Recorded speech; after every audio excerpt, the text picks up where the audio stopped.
Welcome to this episode of Say It with Scott, where we talk about how the words we use affect the lives we live.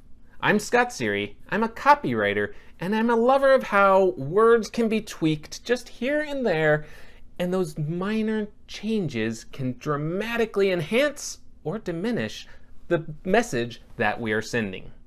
This episode is brought to you by Strategic Advisor Board and by my company, Sery Content Development.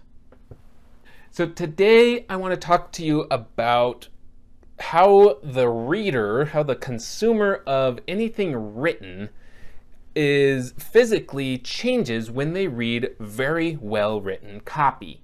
As you know, copy is different than content. Content is maybe just a block of text. It's like a blog. It's not really designed to encourage somebody to make a decision. It's designed to inform or instruct.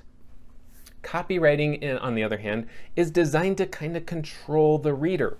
And today we're talking about how we control the reader's eyes. As they go down a page, the words matter, but the location and the size and the fonts of the words matter just as much. So this is where you sometimes need a copywriter and a designer to get in there and tweak your message just a little bit. So if you took a page and it had just a little title across the top and then a few paragraphs, you might look at that page and yawn. Okay, it's a big block of text. I'm gonna read the title, how to make $1 million in a day. Okay, I'll skim through. You lost me.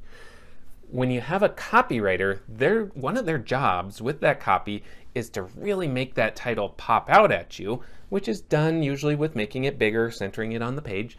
But then you want to direct their eyes all the way down the page. You want to control where they read next. There's a meme that floats around out there that says you read this first, you probably read this second, you read this third, and you read this last. And it's all based on text size and where it's positioned on the page. That is written by a copywriter in conjunction with a graphic designer, because those two together know that you're going to look at this word first. It's because it's the biggest. Doesn't matter if it's at the top, it's the biggest word on the page. And then they know you're going to go over here, and we naturally go over here, and then we want to see what this is, and then we finally notice that little text down at the bottom. So when you're writing copy and when you're doing a really good job at it, you're controlling the reader's eyes as they go down the page. So if I'm sitting here and I'm reading the copy, you see my eyes go back and forth to the places I want you to go to. So that can be the title across the top. That's where we want the people to go first. That's probably why they even clicked on the thing in the first place. But then we want a little short introduction that teases them into the next step.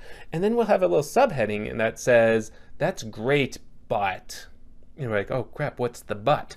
And then we lay out the conflict. And there's this conflict that arose that we need to rectify. We need to solve this.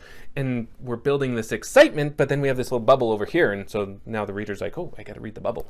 And then they go back over here. And then they come down here. And finally, you control them all the way down to the bottom where you say, this problem completely goes away with services from your company. As a copywriter, I am designed to kind of get in there. I mimic your voice. I control those readers' eyes all the way through the page, ultimately landing in a decision that they're going to sign up for your newsletter, sign up to become a client, give you their information freely, so now you can reach out to them with your sales force. Controlling the reader's eyes, controlling that physical aspect, is one of the jobs of a very well-written copywriter. Thanks for watching this episode of Say It with Scott. I hope that you found inspiration and education that you can now go and apply to your business. If you need some help with it, if it's not making sense or you just don't have the time, hit the link in the description. We'll get in touch with you and we can take over for you or just show you a better way to do it. As always, please like, comment, and subscribe. Those subscriptions help get these daily tips directed right to you so you don't have to go in search of ways to make your business sound better.